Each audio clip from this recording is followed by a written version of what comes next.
Welcome to Psychology of Pilgrimage. In this episode, I am joined by Martin Gray, who is a cultural anthropologist, writer, and photographer specializing in the study of pilgrimage traditions and sacred sites around the world. Martin, it's great to see you on an early morning at a time when we need to know more about sacred sites than ever. This is a very timely recording and an episode in the week where the world seems to be going awry yet again. And so I'm looking forward to talking with you about your long and illustrious career on as a photographer for National Geographic and this amazing website that you have created called sacredsites.com. And what it is a world pilgrimage guide. And I've been familiar with the site for as long as I've been doing this work. I think it has evolved and become better and more comprehensive over time.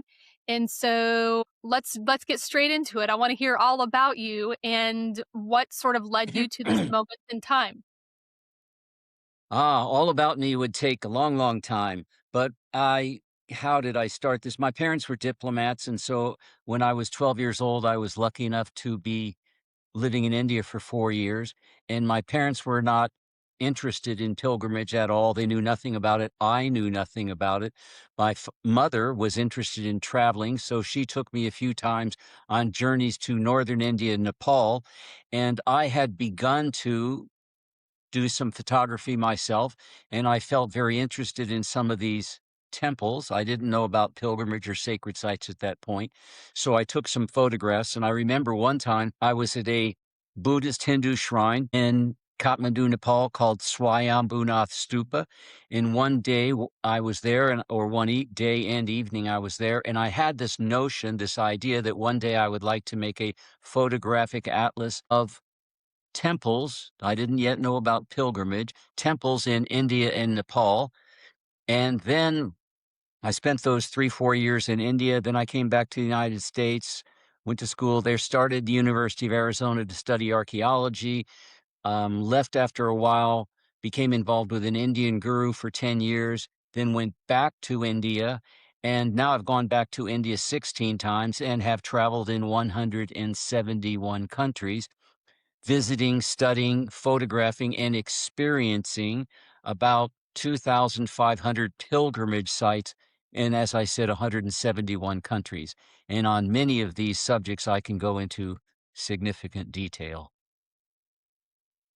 I really appreciate your story that starts in India, as so many pilgrimage scholars' stories do. I also appreciate the site itself that you have created. As I said, and we're going to get more into talking about the details of the site. It is comprehensive, hundreds, thousands. How many sites are currently on the website? Boy, so I'd say there's essays on many, many hundreds. I don't even know the exact number, many, many hundreds of sacred sites in probably 150 countries, and there's several thousand photographs. And then there are locations on Google Maps, very, very precise locations of over 3,000 pilgrimage sites. And then there's very extensive bibliographies. Yeah. And the bibliographies are of two different types. There's one that has about 3,500 books, and then there's a categorized bibliography of 35 different subject areas. Yes, and I've read virtually all those books. Well, your knowledge is vast, and so I have visited the site many times over the years and come away with the sense that these sites are tapping something universal, which I want to ask you about in a few minutes. My work on the psychology of pilgrimages has looked at the big surprise, the psyche of pilgrims and what draws people to these sites. And so we are traveling, I think, in very parallel ways, with your work being focused and sort of emanating out from the sites, and my work being focused on the universal experiences of pilgrims and how they connect to these sites through the medium of pilgrimage. I want to orient our conversation around the sites around your position about what a sacred site is. What people have called them power places. Some people have called them thin places or places where the veil is opaque. Others call them energy spots. And so, what is a sacred site? You've been to hundreds of them. What do they share in common? Well, first of all, I'd like to create a distinction between power places and sacred sites. And it is my feeling that there are many, many different types of sacred sites or power places. In my writings, I actually talk about 32 different types of power places or sacred sites. And I talk about 20 different factors that contribute to the power at a place. Power places, and there's a number of different types of power places. There are certain types of power places that are due to geophysical anomalies at a site, maybe the presence of underground water, maybe the presence of certain minerals at a site. And sometimes people are aware of these scientifically, and other times they couldn't explain that, but they just feel attracted to a place. Some of those places, then, if enough people are attracted to them and they imbue them with sanctity, become sacred sites of particular religions, either ancient religions or religions that are currently happening now. But there is a difference between sacred sites and power places.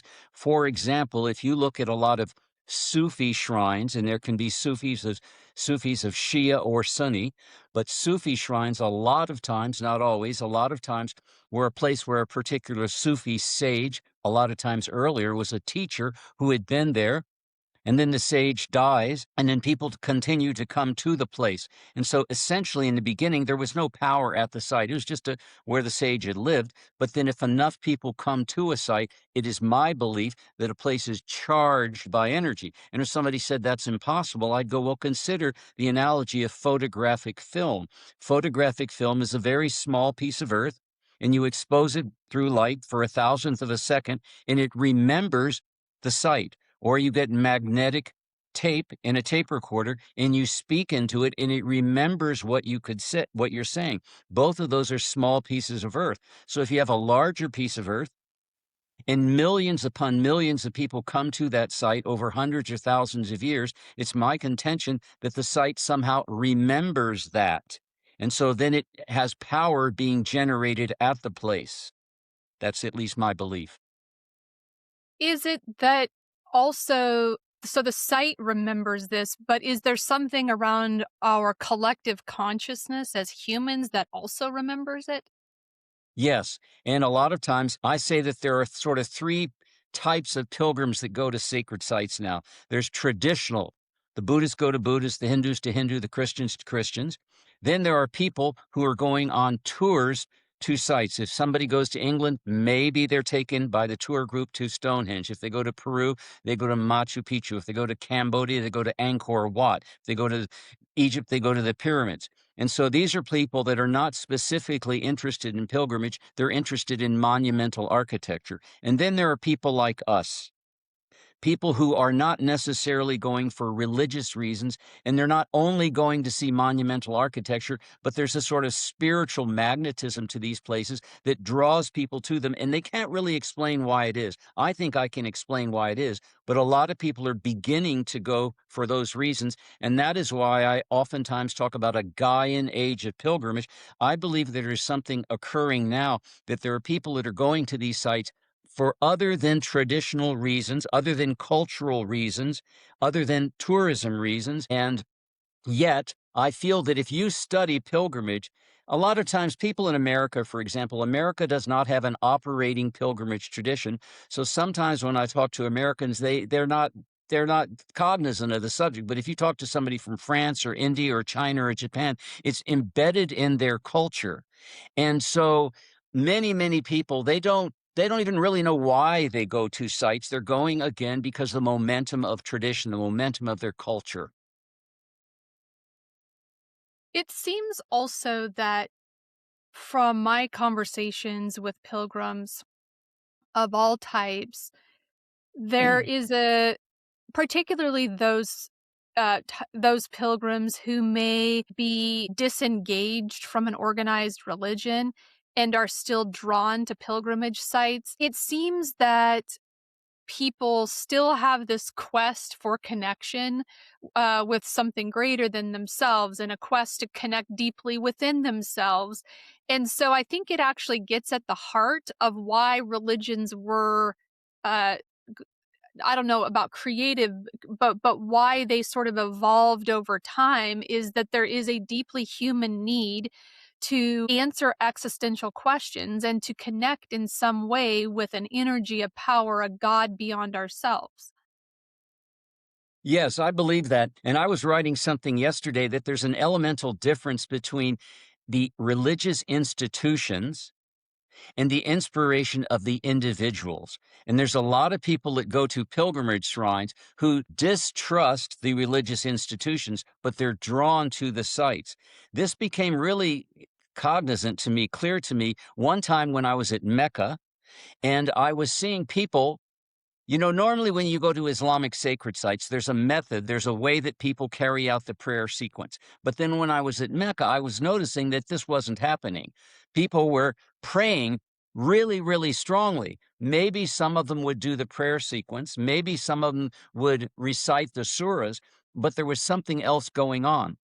And I've noticed this at Christian, Hindu, Buddhist shrines all over the world that a lot of times when the priest isn't there, the imam isn't there, people there it's almost the same the emotions that people are going through. There's this incredible expression of passion to whatever they conceive of as divinity. And I think that's really important to have a distinction between what the religious institution is telling us what we ought to do and what people are doing, even if the religious institution is distrusted by them. I think that's really, really essential to understand. And so to me, pilgrimage sites are so different than regular religious sites. As I oftentimes say, there are thousands and thousands of churches around the world, but there's very few pilgrimage churches. There are thousands and thousands of Islamic mosques, but there's very few Islamic pilgrimage sites. Pilgrimage is actually something, another way I often describe it is there is no such thing as a local pilgrimage site. Not at all. There are pilgrimage sites that local people go to, but they're not local pilgrimage sites. Pilgrimage places are some places that people come to from far away, from distant to where they live. That's very, very important to understand that there are very, very, very many religious sites, but there are very few pilgrimage sites. This is making me wonder what you've said, all of what you've said. I'm wondering, does is pilgrimage a way for people to exercise their autonomy and their very personal, deep individual need to connect, even though some pilgrimages occur in large groups? I'm wondering, is there an example that you can think of individuals who are forced to go on pilgrimages? It seems like there's some bit of agency here. Well, in the medieval ages in Europe, people were forced by their local religious institutions or the papacy to go on pilgrimage because there was this feeling, this idea that if you had committed a sin, that if you went on pilgrimage, that you were somehow forgiven that sin. And the church told people that you were sinful. A lot of times I don't think people were sinful, but the church told people that you were sinful and therefore you had to go on a pilgrimage. So there was a certain element of being forced there. I can't think of any other religion where people are forced, but I can think of many other religious examples where people are told they should, but not where they're really forced. And again, in Hinduism and Buddhism, there's such a strong cultural thing that people think they ought to, and there's such a a a program of doing it, but they're not really forced to do it. That's right. I mean, there's some sense of calling or obligation, or in the But case and those of are so Islam. different. Calling and obligation, Yes. so different. And I think And calling is a very interesting thing to examine. Investigate. What is this calling? what is it? What Well, do you think it is? Well, we could examine that in a lot of different levels, but people wonder, what is life? What is the purpose of life? Why am I here? What is this suffering that I'm going through? And so people have this feeling of, my husband can't answer it, my priest can't answer it, my imam can't answer it. And so maybe what they conceive of as deity can answer it. And so they think, are there places where maybe I can go and I'll be closer to deity? And for a number of reasons, the sacred sites have that notion, that people have the belief that that is true. So people go to these sites. And here's a really, really interesting thing. I was talking to somebody the other day, and she was saying she doesn't like Islamic sacred sites because people are praying to the saints. And I go, no, no, no, that's not what's happening. It's called intercessory prayer. Same thing happens in Christianity. People feel that the saint, whether it's Christian or Buddhist or Hindu or Islamic, was closer to God. And so if people go to these sites, they can ask the saint to intercede on their behalf with divinity. And I think that's really, really important. So the pilgrims are going to these sites because they feel at the sites that they can ask a deity, ask a saint to intercede on their behalf, to request deity to answer their prayers. And I have something really interesting to say about that too as we continue. About deities being connected to sacred sites? What is happening at pilgrimage sites? It took me Yeah. a long time to see this. And now I think there's only two things that are really occurring at pilgrimage sites. People are saying please and thank you. They're requesting something, or they're expressing gratitude for that which they requested that was given to them. It's praise and prayer. Whatever the religion is, Buddhism, Hinduism, Judaism, whatever it is, people are doing, in my opinion, those two essential things. They're saying please and thank you. In my opinion, also, one of the wonderful reasons to go on pilgrimage now, even if you don't believe in religion, even if you don't believe in that particular deity, is to be in a field, to be in a place that is charged by that energy of gratitude and prayer. I feel that's really good, really, really good thing to do. And that's there's a number of reasons why I do what I do, but one of the reasons is I want to be in those places where human beings have expressed love. Yes, that's really important to me. I I think yes, absolutely, I agree with you, and I'm thinking about the work that I'm doing related to battlefield pilgrimages, and I'm wondering if these pilgrimages can fit into your model. So as you're talking about pilgrims going to sites, sacred sites, to either say please or thank you, I'm wondering, how do battlefield pilgrimages fit into this model? I don't go to those sites. I don't go to places like Auschwitz. I don't go to places where war has happened. And I understand that some people would go to those places and they would express remorse, even though they hadn't caused the initial problem. And they might pray for their son who they think his spirit has gone elsewhere. Yes, but I personally do not like going to places where great suffering occurred. I like going to places where great love occurred. But you could also say it is true that sometimes, and certainly in Christianity, there are particular sacred sites where saints were martyred. And so Canterbury, St. Thomas Becket, who wasn't a saint, by the way, was martyred. So there is problems that occur at some of these sites, but Warfield sites I don't particularly go to. I know they attract a lot of people, yes. And one of the definitions of pilgrimage, people say, oh, they make a pilgrimage to Elvis Presley's home. I don't think that's pilgrimage. I don't think it's not religious pilgrimage. And I'm not saying people should do it, but I don't conceive of it as a religious pilgrimage, or nor going to a Super Bowl. That's not pilgrimage. Nor going to a World Cup soccer match. That's not pilgrimage. So your definition of pilgrimage is very grounded in these places that are overtly religious or sacred in a spiritual sense. Yes. Yes. I'm wondering about so you I don't think I'm gonna be able to leave this yet. I'm not satisfied on this point. So please, thank you. I think many times people are not all people who visit battlefields or places of where war or violence have occurred are pilgrims. But there are some who would say that they're pilgrims and that their travel to this place is a pilgrimage. And I think that there are two additional concepts here around remembrance and maybe bearing witness to.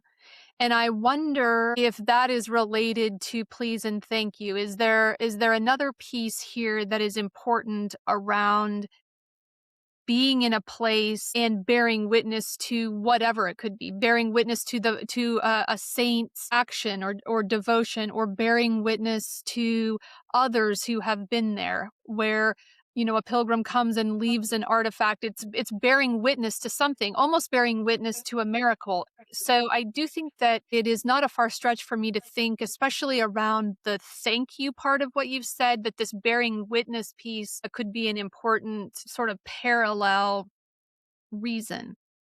Absolutely. Absolutely, I agree with that. Even the matter of going to some place like Auschwitz or a Civil War site, bearing witness, I agree with that also. And I think in the bearing of witness at one of those sites, there could be benefit to that also. You would feel I would not want to do that. There would be a feeling of sadness about that having occurred. Yes. Would there be, and there could even be prayer at that place? There could Mhm, be. There could be, for sure. Types of sites have just not been the types of sites that I've gone to. mhm. But I am also agreeing that some of the things am saying could be applied to those places. Yes. I do think it makes the conversation easier when the definition of sites is constrained to those that are religiously or spiritually significant. It certainly makes a comparison of the sites easier to undertake, and it is easier to talk about the qualities of these sites, because one cannot say, "Oh, that's not actually a pilgrimage site." And we do run the risk when the aperture is very broad of saying if anything is a pilgrimage site, then nothing is a pilgrimage site. So I do appreciate that you have put tight constraints around it. And also, I'm thinking about how the places that I've been researching over the past several years may fit into these definitions. Yes, but I'll extend it because there's a painting by Renoir made in 1881 called Luncheon of the Boating Party in the Phillips Gallery in Washington, D.C. It's had a tremendous effect upon me since I was a young boy when I first went there. And so, in a sense, I have made a pilgrimage to see Luncheon of the Boating Party. I bet you I've been 50 times there. And when I'm there and I'm standing in front of that in front of that painting, I can't say I feel something, you know, like religious exaltation, but I feel beauty. So, in a sense, I could say I'm making a pilgrimage to that site. And so then we can also extend it to say, well, different people have different places that are very, very special to them. And I will not say that if someone is going to a place that's special to them, that it's not pilgrimage. I will not say that. I cannot say that. So And I've at the just same been very, time, very, go ahead. yeah, I was going to say, and at the same time, I can visit sites, or you can visit sites that may be very meaningful and pilgrimage sites to other people, but we do not feel a sense of power or a sense of magnetism at these sites. I have experienced this many times and come away wondering, well, why didn't I get it? Why am I not drawn to this site when thousands of other people are? So I think that is it. That remains a curiosity for me. I agree with that. And so people say, well, what is it you feel at these sites? And a lot of times I say, nothing, nothing whatsoever. Why do you go to these sites? Well, it's a sort of assignment that I accepted 45 years ago to visit as many of these pilgrimage sites all over the planet of both the ancient and contemporary religions. And so I visit thousands of these places, even if I don't feel anything at them. And I take these beautiful photographs of them. The places are already beautiful. I'm just taking photographs of them because it is my feeling. I'm not saying this is absolutely true. It is my feeling that those photographs that I take are windows whereby people looking at them, in a sense, are at the site because very few people, if any, are ever going to be able to go to as many sacred sites as I am. And so when I'm at these places and I'm taking these photographs, I make a prayer to the deity of the site, to divinity in itself. I make a prayer to whatever I'm making a prayer to, that somehow this photograph will become a window for other people whereby they can get some of the energy of the site just through the photograph. Yes. The photograph being a portal is interesting. A couple of weeks ago, or maybe a month ago, I wrote a Substack article talking about screens mediating pilgrimage experience, and the screen itself sort of being this liminal place. And of course, this is tied to the growth of artificial intelligence. But what you're describing with your photos, this has actually existed long before quote unquote AI entered the mainstream, where you are recording these sacred sites via a means of photography so that others can experience. And so the image itself, the photo itself actually mediates the experience for a viewer. Yes. And so you could extend that and say, well, just by somebody seeing a photograph, not whether it's one of mine or another, they just see a picture of a place and they remember it. And maybe they've never been to the sites and it brings about a yearning in them to go to the sites, or they had been to Assisi and they feel love for St. Francis and they'd gone there 10 years ago and they see a photograph. It could be in a travel article, it could be in a tourism brochure, and they see it and they feel good for the rest of the day. So, in a certain sense, there's a transference of something by the photograph, or I don't know about an AI generated image, but somebody could say, "Oh, I saw an AI generated image of Bodh Gaya in India, and it made me think of the Buddha, and I led a better day." Yes, so it's a visual pilgrimage in a certain sense. I can't say it's not. I just think there's also a benefit of going to the place, of being at the place, being in the field of the place. Yes, and I love these places. Yeah, I can tell. Yeah, I'm also thinking about how photography, how many places, pilgrimage sites that I've visited have been influenced by evocative images, and then once I've gotten there, it's been horribly disappointing from a sensory standpoint because the images do not engage other senses. The maybe the sound, the chaotic sounds, or the smells, and so the photography itself actually can lead to a misrepresentation of the reality of the site, because when we look at a photo, the other senses are what we're imagining in our head. Yes. And I have to say that I used to do a whole lot of slideshows, and people would come up to me after the slideshow and they go, Martin, I went to that place and your picture's more beautiful than the place. And it Well, doesn't have the smell. I've It had doesn't that have, experience. yeah, yeah. So I just hope the picture is somehow attracts the people to the places. I hope. Yeah. I want to go back to something that you said when you started describing the decades that you have been going to these sites. You said it either felt like or you received an assignment. What does that mean? Well, then we get into a subject that some scholars are not going to want to think about or hear about. And it is my contention that a lot of these so-called pilgrimage scholars, these so-called fellows that got their PhD in comparative anthropology or whatever, and maybe they go to a site and a couple of times or 10 times, and maybe they take some graduate students with them, and I've seen it there, and they've got their clipboards and they're interviewing a few pilgrims. I contend that sometimes these people are not really pilgrims. They have an intellectual interest in archaeology or anthropology or sociology. I have read a vast amount about this subject, and I've also gone as a pilgrim. Those two things. But how I started this is very, very interesting, and it's a lengthy story. But I have been having visionary experiences and clairaudient experiences and not understanding what they were since I was 6 years old. And again, this is a lengthy story, hundreds and hundreds of sentences to go into detail about it.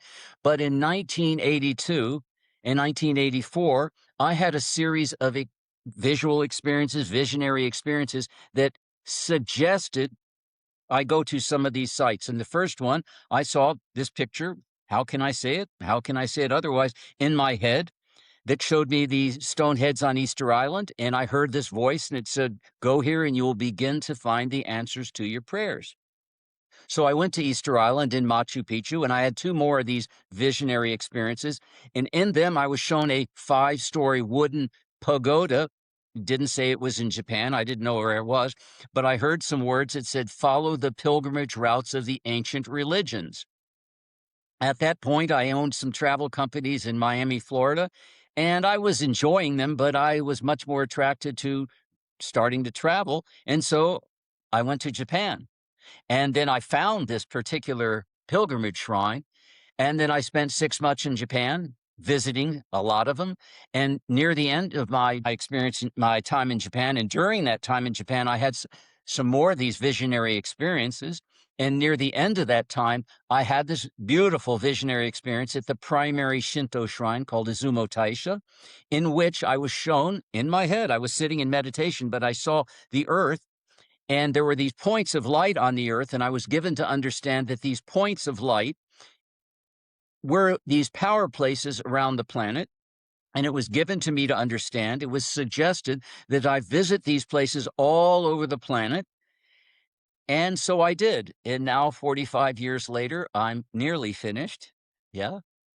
And again, I can go into a whole lot more detail about those subjects. And Well, and the I the whole matter of receiving of visions, what is that? That is what is it? that's an extraordinarily interesting subject to me, and where I asked the question, "Where did my visions come from?" I'm not sure, and then it got to the point after a number of years where I could even carry on a conversation with whatever was giving me this clairaudient information. I can't explain it. I can't. I can't prove that it happened, but what I can say is it did happen. And it happened, and it was an experience of such power to me, such influence, that I gave up the rest of my life. And now, 45 years, I'm a 72-year-old man, and I think you can understand from how I'm talking here that I'm moderately intelligent. I gave up the rest of my life, and this is all I've done for the last 45 years is travel to 170 countries, visiting these sites. They have an enormous power. When you had the first vision, did you have a religious container for explaining this? Or how did you? I'd like to hear how you kind of interpreted that. And then how did you know you were following through or on the right track when you acted on it? I had no religious container, because I knew nothing about the reception of visions by people, none. And I didn't the authentication for me that I was on the right path, I had no authentication. I continued to receive some of these visions, and I felt good at these places. I felt good at these places, and ever since I was a little boy, when I was 6 years old, I used to start making these prayers that I wanted to be a living glove on the hand of God, that I wanted to be a paintbrush in the hands of perfection. For my entire life, there has been this feeling that I wanted to somehow do goodness, bring beauty and goodness into this world. And so this is what was given to me to do. And it seemed I was running these travel companies. I had this beautiful girlfriend. I'm making a lot of money, and my life felt empty. And so here's this thing that I get to travel around the world and go to these holy places. And at the beginning, I had no idea of what this all meant. It was only after 4 or 5 years that after reading 200 or 300 books and going to 200 or 300 of these sites, that I began to see what was going on for pilgrims. And I began to read records of what had happened to other people, that I thought, oh, I'm doing something beautiful. Even if other people don't understand it, even if I don't understand it, I was doing something that was beautiful. And so that propelled me to continue. And then I would do all of these slideshows. I'd come back to America. This was really fascinating. I'd come back to America and I'd do slideshows, and there'd be 300 or 400 people in the hall. And I'm just showing the pictures, and I'm just talking about archaeology and mythology. And then people would come up at the end of the slideshows, and they would tell me these extraordinary experiences they had had at the sites. Whoa, what is this? What is this? And I heard that so many times, and I began to understand these places have power. Beyond just their religions, these places have a certain power, and it's really good, in my opinion, it's really good for people to go to these sites. So that was an authentication. Yes. Yeah, it is really validating, isn't it, to hear from other people who may not have had an opportunity or a forum to share about these deeply moving experiences because the opportunity or the place, the container was never present until your work and your calling came to them. Yes, and also people have told me, they went for years and years and years to a Methodist or a Presbyterian church and they didn't feel anything. They didn't feel anything. They were actually resentful of their parents that told them they had to go. And then sometimes people go to these pilgrimage sites and they have these magnificent experiences and they come away from them in deeper love of the divinity, but not necessarily in a deeper appreciation or love of the religious institution. Sometimes people maintain their disenfranchisement from the religious Mhm. institution, but they have this incredible love of divinity. Yes. And I have been wondering, especially for American pilgrims that I meet, about the practice or practices of pilgrimage often become like religion like. I mean, they particularly for people who return to the same places over and over and over, people who may walk the Camino over and over and over, particularly the Camino Frances over and over and over, that almost becomes the religious infrastructure that is either replacing what people left or they're finding for the first time. Yes, I agree with what you're saying there. I think people should experience. I don't like to use the word should a lot, but I feel it's good if people experience variety. For example, the other day I was in a restaurant with someone and they were going to have some pad thai, this Thai food. And I said, try something else. She said, I like this. And I said, well, you wouldn't know you liked it unless you tried it in the first time. There's lots of other great Thai tastes. Try one of those.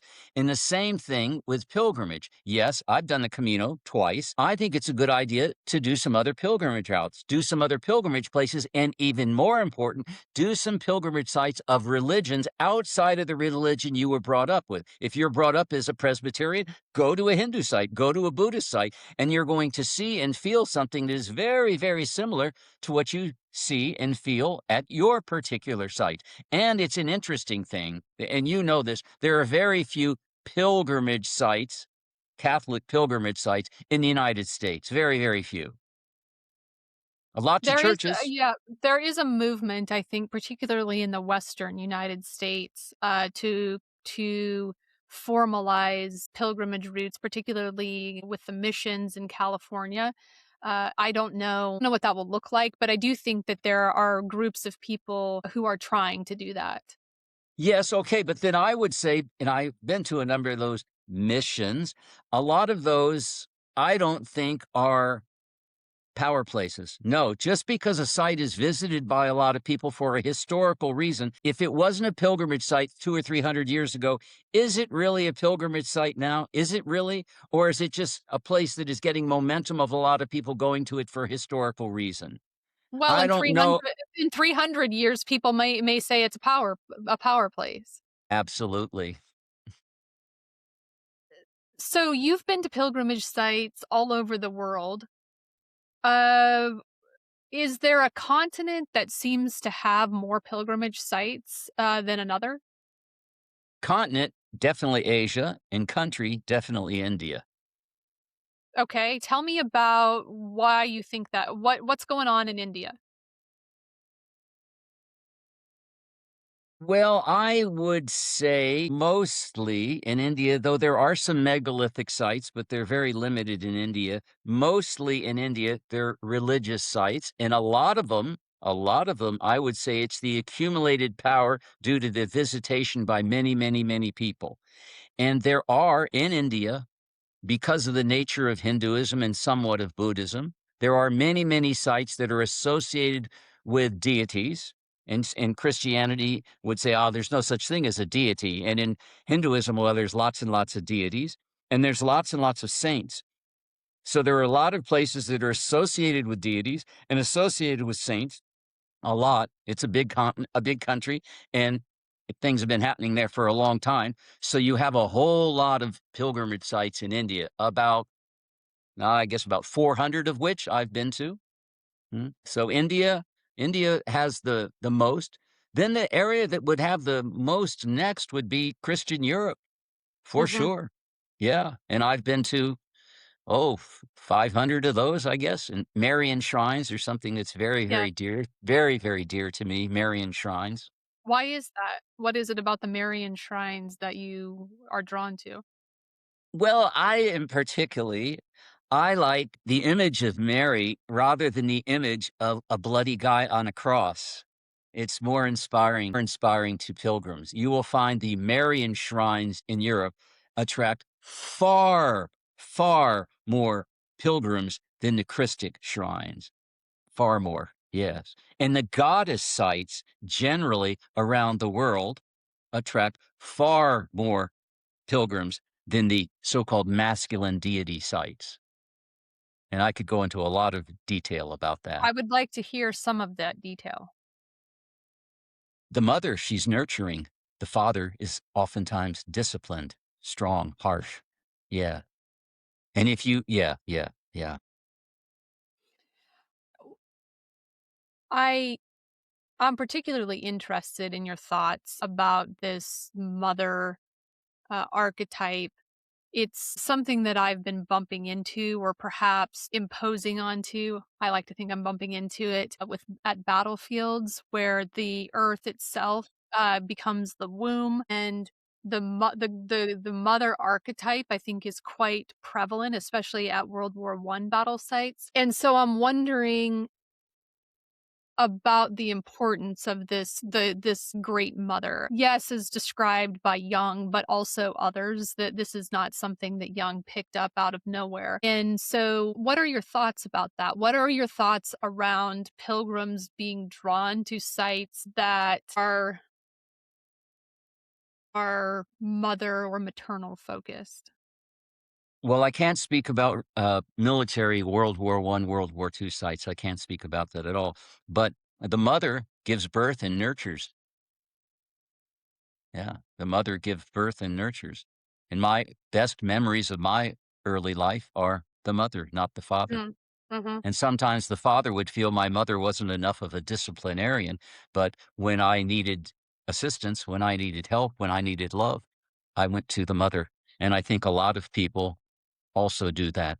And there are I look at the deities in Hinduism, and the feminine deities are more nurturing. They smile more than the masculine deities. Yeah.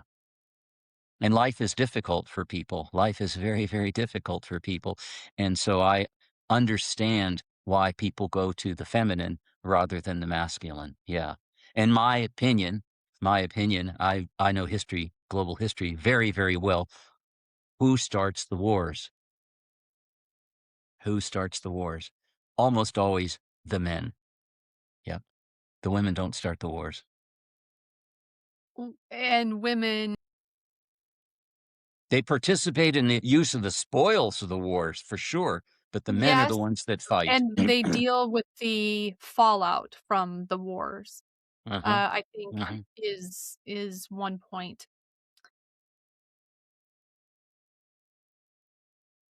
I wanna ask you about all these sites, but specifically the sites you've been to in India.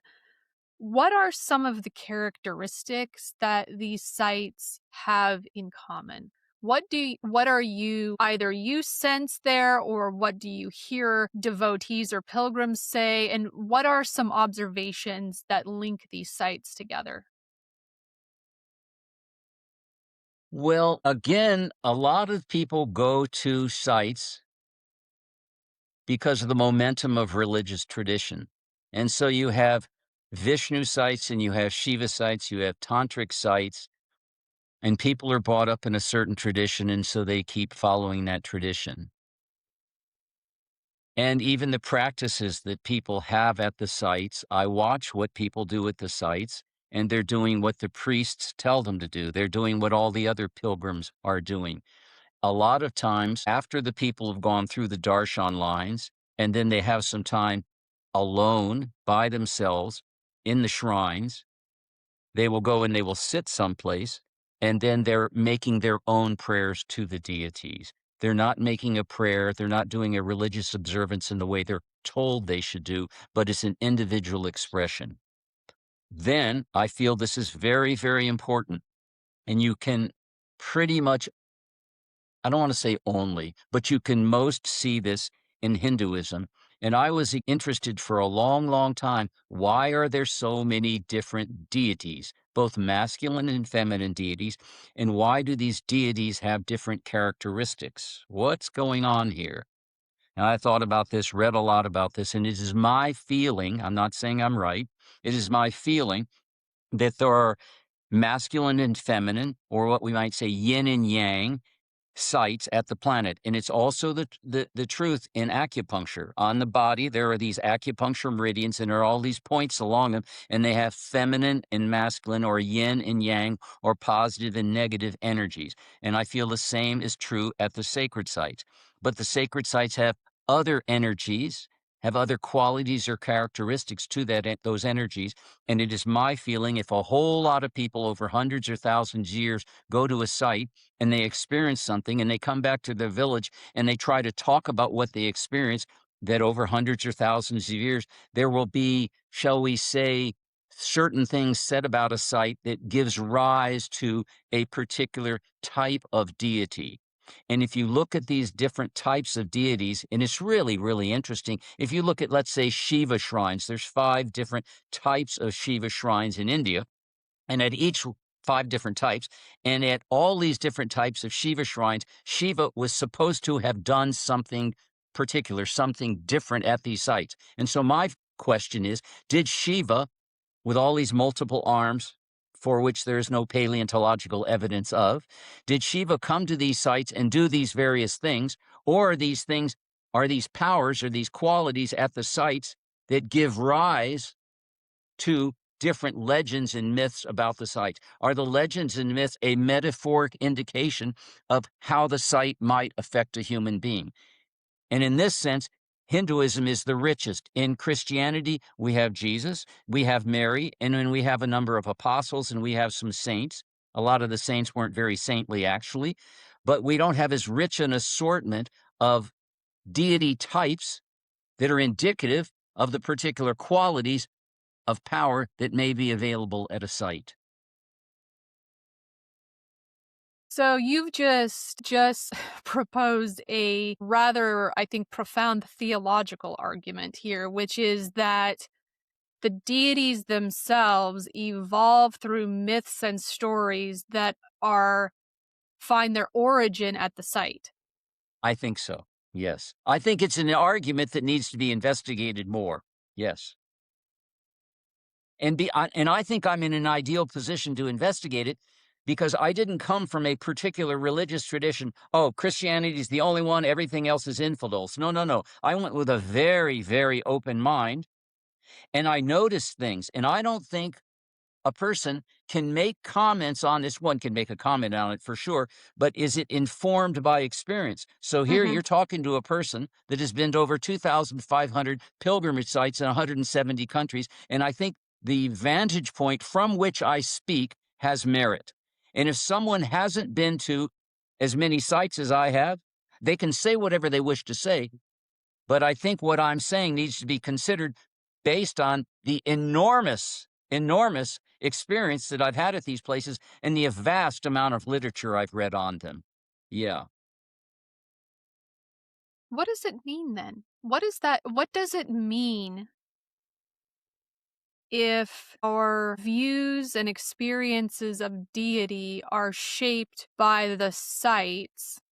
I Mm, mean, I'm thinking about this and then we project that onto the site as time goes mm. on, we being kind of collectively, and then the stories that we bring back are shaped by the site. It seems like these sites are integral to our spiritual experience, and our experience would not occur if we did not have physical places to experience spirituality.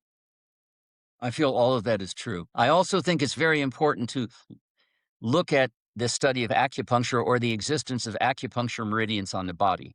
And if you do that, you'll find out there's a lung meridian, a heart meridian, an intestine meridian. There's all of these different meridians that correspond to different organs.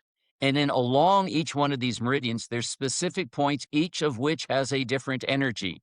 It's not let's just, oh, there's an acupuncture point. There's many, many different types. And so here you have this planet with lines of energy around it, And that's a very interesting discussion of itself. But all these power places on the planet, they're not all the same. They have different energies. And just because I can't explain it and contemporary science can't explain it at this point does not mean it's not true. Does not mean Are it's not true. are you talking about what has been called ley lines? Yeah, now ley lines is really interesting because in 1921 there was a British antiquarian. Is he an antiquarian? He's not really even an antiquarian, named Alfred Watkins. And he wrote a book called The Old Straight Track. And he used initially in the beginning of his career, it wasn't even a really career, it was an interest of his to walk around the British countryside and photograph some pre Reformation pilgrimage sites, some stone rings, and he would plot them on maps of where he'd gone. And then one day he saw, oh my gosh, you can draw straight lines between them. So he used this Roman word called lays, which means a trackway. And near the end of his life, he stopped using them. So the way the New Age movement in the United States uses the word ley line is absolutely and totally incorrect. If you asked Alfred Watkins, he's no longer here, he'd go, no, no, no, that's not accurate. But there seems to be a grid, a planetary grid of a number of lines, and there's 3 or 4 different types of grids, which I find fascinating. There seems to be a linear arrangement of some of these power places. Seems to be. Now, 72% of the surface of the Earth is underwater, so we don't know there. But on the areas that are land, we do know where some of them are. But when it's really mountainous territory, we don't know where they are. But there seemed to be an arrangement, a linear arrangement of certain sacred sites, because some of these power places were later turned into sacred sites. And there's a Paul Broadhurst and Hamish Miller, two really fine scholars, both of whom I know, have written some really fantastic books on this, on the Marian lines in Europe and the Apollo and Athena lines in Europe. And so there seem to be, and we find evidence of these in other areas too, there seems to be linear arrangements of power places, which then takes us into the notion of sacred geographies. And sacred geographies are a really, really fascinating subject. And I talk about a number of type of sacred geographies in my writings. So ley lines, I think I would really like to get rid of the term altogether because I think it's so improperly used. But it's interesting what it's pointing at, that there's are some mysteries of the arrangements of sacred sites, of power places that we can't Yeah. explain otherwise. It's not just random. There we go. Well, I came into awareness of Watkins' work in ley lines quite by accident. I was walking around Paris one day and noticed I had intended to visit the Saint Jacques Tower where uh, people historically gathered to leave on the pilgrimage to walk the Camino Francis out of Paris. And as I was walking around and just making observations, I noticed that this was lined up on a road where there were a number of hospitals and quote unquote healing centers, and these had been present for many generations, hundreds of years. And so after this day of walking around and observing, I thought, like, what is going on? Why are all these centers of healing Mm, concentrated, mm, mm, seemingly aligned? mm. So the Tower Saint Jacques, the observatory, is along this line, and then these centers of healing, hospitals, maternal and children healing centers. And that's when I discovered this earlier work around ley lines and lines of energy, and it's fascinating. Agreed. Agreed. Yeah. And it needs to be more investigated. Yes. It does need to be more investigated and I think mapped, which is sort of what you're doing also, because we can then observe patterns when we are mapping these individual, seemingly independent sites, but when we see them comprehensively, they visually show us something. I agree with that. And I hear certain people talking about an earth grid, and I see certain representations of this earth grid. I think I know as much about this subject as anybody on the planet. And if you were to say, what is the grid? I'd go, I don't know. We don't know enough to say for sure. And I think it's really important not to say something categorically is the truth if we don't know. And so here's this guy that says, I don't know. I think there is something like that, but I can't say what it is. No. That's why I think we need more investigation about this. Yes. And there needs to be more of an open-mindedness about this to the possibility of this rather than people saying, no, it's not possible. Jesus didn't talk about this, so it's not true. No, no, no, no. Not a good idea. We need to be Well, I open to think the possibility. yeah. I think much of what we call quote unquote science is actually not inductive. It's actually deductive. And I think that is pulling us backwards rather than moving us forward is that we need to be approaching all of these topics with genuine curiosity, maybe a hunch, but not starting with a concrete conclusion and then working backwards. Right. And what I'd say is I feel we need both, not either or. We need the backwards, looking back and backwards and going, oh, some people were doing something there that we don't understand. So let's look at it and let's move forward with it. Yeah, Yes. both. Not either I or, but both. yeah. So if we look at this energy grid or we look at sacred sites around the world, what do you think the purpose of these sites like comprehensively, what is their purpose? What is the purpose of megalithic stone rings, for example, or pyramids? How do they fit into this? Is there a comprehensive way of viewing this, or are these popping up independent of each other? That's a big one. That's a really big one. When I first started doing this, and I didn't understand this, but I was given to understand that a person, by going to one of these sacred sites or power places, they were analogous to an acupuncture needle in the human body.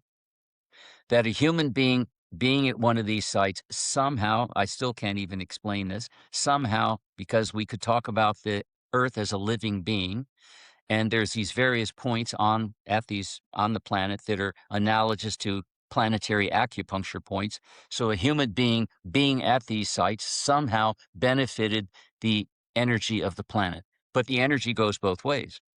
We can somehow affect the earth, and the power of the power places benefits us. So I feel that's really, really important. I also, and now I'm going out on a limb in what I'm about to say here, things are not going well on the planet.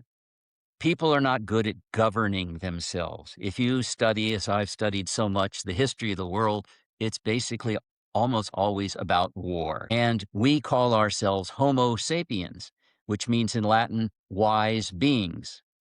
I don't think we're very wise. Yes, we've had Monet, we've had Renoir, we've had Beethoven, we've had Kierkegaard, we've had Plato, and yet, by and large, the majority of people do not demonstrate wisdom. Some of them demonstrate goodness, but there's not that great a demonstration of wisdom. My feeling is these power places, by people going to them, it awakens something inside of people. There's a transformation of spiritual consciousness that is not religious, not religious. Religious puts people in boxes, but there's this pan religious, this pan spiritual thing that is occurring on the planet. And my feeling is by people going to these sacred sites, these power places, there is an awakening of something in the individual that then contributes to a global awakening of consciousness and the beginning of a supranational state of consciousness, which, in my opinion, is probably the only thing that's going to save us. I understand why what is happening in Iran is happening right now. I understand that. And we need an overthrow of that theocracy. Yes. Is dropping bombs the solution? No. Was diplomacy with the theocracy the solution? No. What is the solution? I don't know. I think much more, I got to say this, the empowerment of women. I think we need many more women in positions of political control. But I think there needs to be an awakening of consciousness in a vast number of people around the planet. And it is my feeling when people go to these sites and not as religious, traditional religious pilgrims, but people like us, when more and more people go to these places, I think there is something that is happening. And there is a vast increase in the number of people going on pilgrimage, going to these sites, a vast increase. And I think that is very, very, very hopeful, very, very hopeful. And so it is my feeling. And here's a really interesting thing. And in my travels, and I only speak English and some Spanish, but everywhere I go, I meet people like us. Our numbers are vast and they're increasing. You don't see this reported about in the media, but our type of people, there's millions and millions and millions of us growing, and it gives me great hope. Great hope. Went around the subject right there. So many of my answers can be hundreds and hundreds of sentences long. Well, that's the natural result of so many decades of experience at the sites, but also talking to people and watching people and seeing what these sites mean to people. You talked a bit about planetary acupuncture. Do you want to say any more about that? That's a new term for me, and it may be a new term for other people. Yeah, a lot of times people say, "Well, should we do at the sites?" And I go, just be. If you care to pray, okay. If you care to do some ritual, okay. But there's nothing you have to do. Just go be. For example, if it's very cold outside and you come inside, then you're warm. There's nothing else you have to do. You just be where the warmth is. And in the same way, when you go to one of these sacred sites, if you care to pray or if you care to do some ceremony, okay. But the matter is just be there. A lot of times, what I do is I take a nap. I find some part of the shrine, and I just take a nap. That's it. I make my prayers. I pray a lot, but I just take a nap and I just wander around the place. I'm just there. That's the key. That's the key. Just be there. Your presence is really all and is the most important thing. So just be there. I was at a sacred mountain called Dibe. There's four major Hopi, Navajo sacred mountains in the southwest, and there's one called Mount Hesperus in Colorado. I had climbed Mount Hesperus, 13,325 feet. I'd climbed it a number of times, and one time when I was at Mount Hesperus, and this is another 200 sentence story, but I had this wonderful experience where this meditation technique was shown to me. It's described on my website of this very simple breathing thing that you can do, which just is used to focus your attention and focus some energy passing through you, which was helpful in doing this thing called planetary acupuncture. But this was taught to me 15 years after I began doing what I'm doing. So is it essential? I don't think it's essential. The thing to do is just be at the sites. That's it. Just be at the sites. And a lot of times I actually feel if there's too great of an attention, oh, I have to do this, that is a problem. That is a real problem. I have to do this. No, just be. Go there with as much of possible, as much as possible of an open mind, not constrained by this religious notion of, oh, this is my church told me to do this, or the imam told me to do this. Okay, but I feel it's best if we can just let that go and have our own individual personal relationship with the site and let us see how the site touches us. Yeah, go with a free and empty and clear mind. Yes. And so you have spent, in addition to traveling to these sites and sharing your photography and sharing slideshows and engaging all kinds of thousands of people about the sites, you have created a website, uh, www.sacredsites.com, that really helps people learn about the sites, connect to the sites, maybe plan how they could visit these sites. And I'd love to hear more about, as the creator of this, how do you envision people engaging with the website? That website initially went on the internet in 1996. Since that time, it's had over 200 million visitors. Big number. And it's completely free. There are no paywalls. It is quite easy to navigate. It is very, very large, and it has lots of historical, archaeological, mythological information, and it has all of these photographs. And a lot of times people used to come up at my slideshows and they look at my books and they say, "Where should we go?" And I go, "I don't know where you should go. I have no idea." But what you could do is you could consult in my slideshows or on my books or in the website. You could use your intuition and you could make a prayer to Great Spirit. You could make a prayer, what place might be beneficial for me to go to, considering what I'm going through in my life right now, or in my yearning to become a more loving, peaceful person? Is there some place that would be good for me? For Mark, and you see every so often there's a picture of some place and it just attracts you. And you don't have to be able to explain, oh, it attracts me because of this, but it just attracts you. Or is there some place that for 15, 20, 30 years you always thought, oh, I want to go there? There you go. So I present all of these beautiful photographs of the sites as windows that people can look through so there can be a transfer of the visual homeopathic essence of the sites. I feel something goes there. This is really interesting here. This is really interesting. If you go to Hindu shrines, you will say, the pilgrims will say, oh, they're receiving the darshan of the deity. The darshan of the deity. What does darshan deity mean? It means the view of the deity, because in a Hindu shrine, there's a consecration ritual. Okay, they make a temple, and somebody has a sculpture, and they make a carving of the deity, and they put the deity in the shrine. And then they have a consecration ritual in which the deity itself is requested to come and inhabit the statue. And so a Hindu believes that we're near in front of a statue of a deity, that's the living deity itself. That is Shiva, that is Parvati, that is Saraswati. And so they're having a view of the real deity, but the deity is having a view of them too. It goes both ways. You're seeing the deity and the deity is seeing you. I think that's really, really important.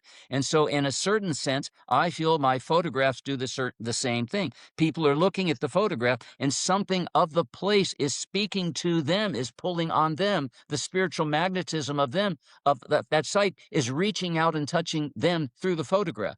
And I Mm. feel that it is accentuated by the prayers that I make when I'm at the site, because I'm just praying to, whether it's a Christian site, a Buddhist site, a Judaic site, whatever, an ancient Mayan site, whatever. I'm making a prayer to the Great Spirit, and all spirits, all deities are a manifestation of one spirit.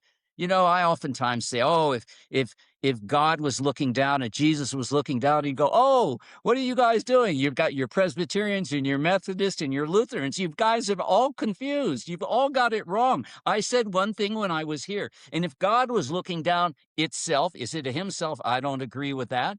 If God was looking down, he'd go, oh, this is he, she, it would go, this is crazy. Here's all these human beings. They've got Buddhism, Hinduism, and Judaism, but it's one. It's one. There's one God, one love. That's it. And so my feeling when I'm at these sites is I'm making a prayer to that one love, that one God, that one spirit. And I'm saying, help me in the creation, the construction of this image. Create this window whereby other people looking through this window can have something from that site, because maybe they're not going to go. Probably they're not going to go. Who's going to get to go to 2,500 of these sites? It's taken, you need a strong teaching. I've been to some sacred sites, some power places, that the energy is very, very strong. Very, very strong. To a 300-sentence story right here, I've been to some of these sites. I wouldn't tell other people to necessarily go to these sites. Maybe some people are not ready for these. So I think we need to have a great trust in divinity, that our life is unfolding in the way that it should. Great trust, yes. Yeah. The last element of your work I'd like to ask you about, that you referenced earlier in our conversation, is this idea of a Gaian age of pilgrimage. What is that? Again, this is very speculative. I'm not, in so many things I say, I just say them, but I'm not saying it's categorical truth. It seems to me, and I use non absolute terms a lot, I don't often say totally, completely, never, always. It seems to me that there's something occurring on the planet. And I think it really something in America and Europe in around the 1960s with the hippie movement. Something started where there's a deeper introspection, there's a deeper wonderment about what is going on the planet, and let us have love. And what began with the environmental movement and Rachel Carson and a lot of these things, there's people interested of how can we communicate? How can we have one family? And I feel that is going on, and I feel the power places, the sacred sites, are instrumental encouraging that and making that possible. And it is my feeling that as more and more people go to these sites, And they're going not as traditional pilgrims, and they're going not as tourists interested in monumental architecture, but they're going as people like you and I, which feel this strange magnetism that they've wanted to go to these sites since they were children. And something happens to people at these sites. And I know this because I have talked to literally thousands of people at these sites. And I say, why are you here? And I'm not so interested in people go, oh, well, this is Buddhism and we go to Bodh Gaya. But I'm interested in people that go, I don't know why I'm here. I don't know. Years and years and years, I wanted to go here. And I go, well, what's happening to you now? And they say, I feel as good as I've ever felt in my whole life. I feel I'm home. I feel something magnificent is happening to me. And I want to tell a lot more people about this because I'm the happiest I've ever been in my life at this place. This place is so incredibly meaningful to me. And we need more people going to these places. That's my yeah. Yeah. So I think if more and more people go to these sites, and somebody could say, "Oh, it'll overload them." Too many people at the sites. No, no, no. It's not. They're already very much designed. You go to the Kumbh Mela in India that I've been to twice. One time I was there. There's over 25 million people. They're set up. You go to these major pilgrimage shrines in Europe. They're already set up for this.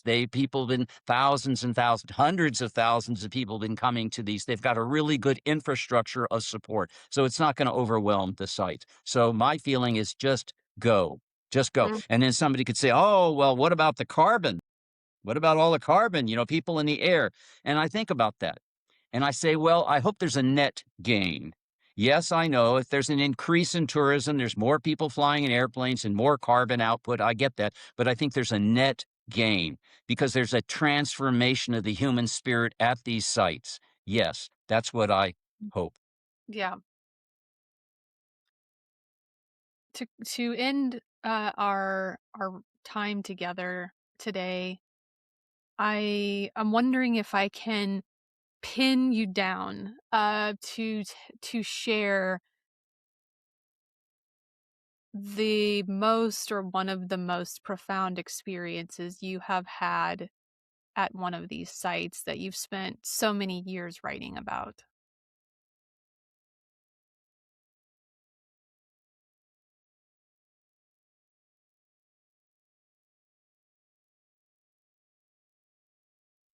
As I said earlier, that when I was a young boy, when I was 6 years old, I started making this prayer that I wanted to be a glove on the hand of God. And so I go to these sites and I make that prayer everywhere I go. I get it. The first thing I do when I get to the site is got to get the photograph, got to get the photograph. And then I go get the photograph. And then, if possible, I try to participate in a traditional ceremony. And then by myself, a lot of times I'll get in front of the deity or I'll be at a certain place in the shrine and then I make a prayer.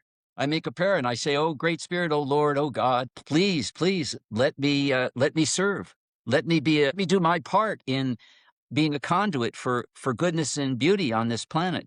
Let us as a human civilization, let us reach our potential. And if there's something I can do to help our species reach its potential, if there's something that I can do to assist in the transformation of consciousness, please, please let me do that."